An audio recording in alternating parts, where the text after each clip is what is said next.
umuvukarwanda wa mbere werekanye ko umuziki utazanywe mu Rwanda n'abazungu. Ni umutegarugori wamenyekanisha ubwiza bw'umuziki gakondo w'u Rwanda, awuheka ku bitugu awuzengurutsa amahanga kandi kugeza n'ubu ntawe uramuhiga. Ariganwa ariko ntarashyikirwa. Akabuza ni umubyeyi w'ubuhanzi gakondo, yewe akaba n'intumwa yawo n'imahanga. Menya amateka na byinshi byerekeye Cecile Kayirebwa, umuhanzikazi nyarwanda w'indirimbo n'imbyino gakondo, icyamamare, ni icyogere n'imahanga. Iyi ni Gator TV, njye ndi Jabo Divin Parake. Cecile Kayirebwa yavutse mu mwaka w'1946 avukira i Kigali. Amashuri ayabanza yayize muri Notre Dame de Citeaux.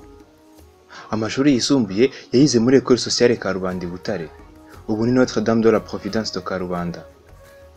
Kayirebwa yavutse mu muryango w'abakristu, cyane ko se yari yararangije seminari nkuru ya Nyakibanda, ariko ntabashe gukomeza muri uwo muhamagaro. Nubwo abantu benshi batangara imana idasanzwe ya Cecile Kayirebwa, burya ngo mwene Samusura avukana isunzu. Cecile Kayirebwa ubwe yivugira ko imbaraga zo kurimba zikoraga kuri se umubyara. Kuba se yarize seminari birumvikana ko ari umuratini rwose. Uretse kuba yari umuririmbyi by'umwihariko muri Kiliziya Gatolika, ngo byari n'umuyobozi wa Chorale Sainte Famille imyaka yose uyu muhanzi yamumenye.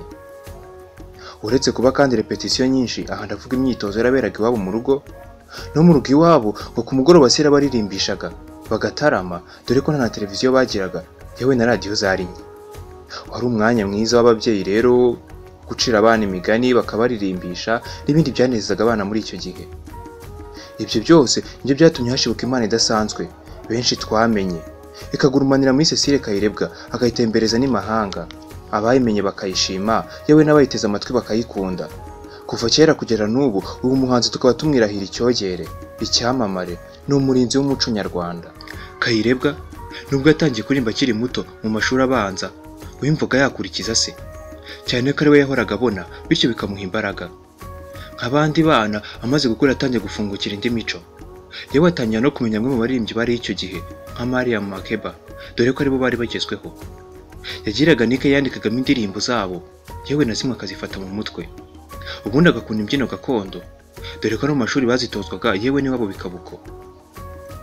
Aho yigaga mu mashuri yisumbuye muri École Sociale Karubanda i Butare, Kayirebwa yari afite umwihariko udasanzwe. Ngo mu gihe cy'akaruhuko yajyaga ashyira abakobwa bagenzi be hamwe, ubundi bakabyina, bakigishanya indirimbo z'iwabo, bakazihererekanya, yewe bakamenya no kuzikiriza. Bagasa nk'abakora itorero bakazibyina, bagashaka intambwe zazo. Aha ababyinnyi barahita babyumva vuba. Aho ngo ni naho yatangiriye guhimba. Hari ku munsi mukuru bitaga la Fête des Anciens, abize muri École Sociale Karubanda barabizi cyane. Nibwo Kayirebwa n'itsinda rye yari yarise Cercle de Chants et de Danse Rwandais, barimbye indirimbo yabo bitaga Muvandimwe wacu tugusezeyeho. Maze imwe muri radio yari yitabiriye ibyo birori irabikunda cyane, yewe banatangariza impano zidasanzwe babonye ku Karubanda. Nyuma bagaruka no mu Bwanamukare usaba gufata amajwi y'iyo ndirimbo. Kayirebwa nk'umunyeshuri w'ikizo gahunda ntacyo yari aziziho, yatunguwe no kubona umubikira muri iryo shuri aje kubahamagara. We na murumuna we n'abandi bakobwa babiri baragenda bajya ahantu mu ishuri, baririmba indirimbo zabo enye, iyitwa Rubyiruko, Muvandimwe wacu tugusezeyeho, Igisarabuke n'indi. Nyuma nibwo batunguwe no kuzumva kuri radio. Ni nabwo ijwi ry'umubyeyi w'Imana ihebuje ryumvikanye bwa mbere kuri radio. Kayirebwa na bagenzi be ngo bumvaga bafite isoni nyinshi, yewe banisabira ko batazatangazwa mu mazina. Ku myaka 20 ubwo yigaga ku Karubanda i Butare, Kayirebwa yahimbiye indirimbo Umwamikazi Rosalie Gicanda. Uyu yari umwamikazi ku ngoma ya Mutara wa gatatu Rudahigwa. Iyo ndirimbo yitwaga Inyange, avuga ko ifite amateka kuri we. Nubwo yatangiye kurimba yewe akanabikunda kuva kera, Kayirebwa yatangiye gukora umuziki nyamwuga nyuma y'uko yarangije amashuri makuru, yewe yaranabaye umubyeyi. Aha birumvikana cyane ko atarakibarizwa n'ino mu Rwanda. Ubundi ngo mbere hose ibi yabikoraga nko kubikunda gusa. Amateka y'ubuzima n'ubuhanzi bw'uyu mubyeyi wayavuga bwakira bugacya, gusa twabateguriye bimwe mu bihe by'ingenzi byaranze ubuzima bw'uyu muhanzikazi. Mu mwaka w'1973 ubwo ibintu byari bitangiye kumera nabi mu gihugu, Cecile Kayirebwa n'umugabo we bahungiye mu gihugu cy'Ububirigi, ari nta kiba kugeza n'ubu. Hagati y'umwaka w'1975 n'1980 yashinze itorero Inyange, ryari rigizwe n'abagabo n'abagore, ni nabwo twavuga yaratangiye gutekereza ku kuririmba kinyamwuga. Mu 1981 nibwo yasohoye kasete ya mbere yakorewe mu gihugu cy'Ububiligi. Yaje gukurikirwa n'izindi mu mwaka wa 1983 n'1986. Mu 1983 kandi nibwo yatangiye kwiga ibyerekeye n'umuziki gakondo nyarwanda muri Musée Royal d'Afrique Centrale Itervuren.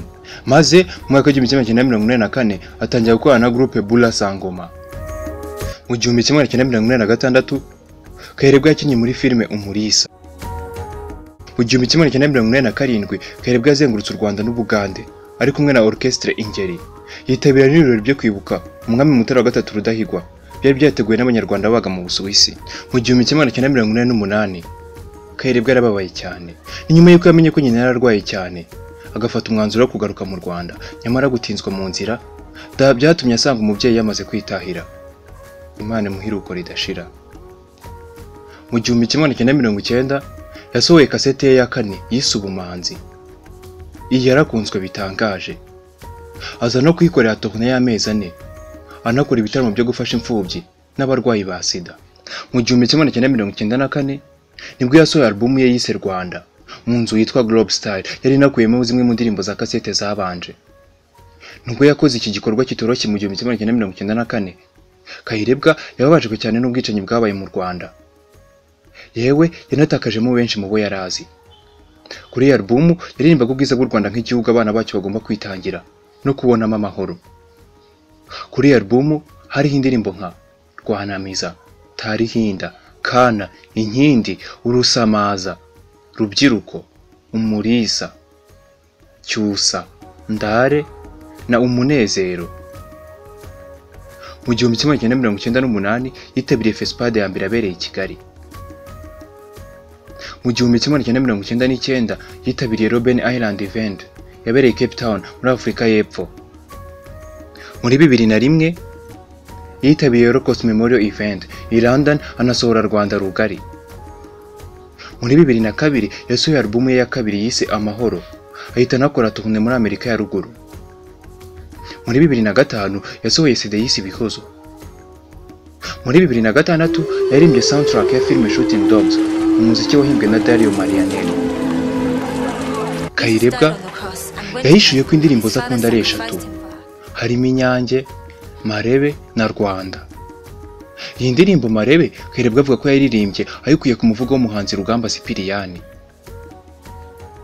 Kayirebwa azwi nk'umuhanzi waririmbye indirimbo zafunguraga Radio Rwanda ndetse na Radio Muhabura yari ingabo za RPA. Iyi ndirimbo ikaba yitwa Umunezero. Kuri ubu Cecile Kayirebwa atuye mu gihugu cy'Ububiligi we n'umuryango we. Ni umubyeyi w'abana 4: Eric Kirenga, Diane n'umukobwa, Cyusa Serge na Isimbi Laura. Gusa yaje kuri ubu bashakanye mu myaka yashize. Nubwo mu mbuto yashibutse ntawabashije kumukurikiza mu kuririmba, abakobwa be n'ababyinnyi b'imbyino gakondo, dore ko banabaye mu itorero Amarebe n'Imena. Iyi ni Ghetto TV. Nge ndi Jabo Divin Paracre. Hari igitekerezo, icyifuzo cyangwa inyunganizi, mwanyura ku mbuga nkoranyambaga zacu. Facebook ni Ghetto Rwanda, Instagram ni Ghetto Rwanda, YouTube channel yacu ni Ghetto Rwanda, cyangwa mukakinyuza kuri email ni ghettorwa@gmail.com.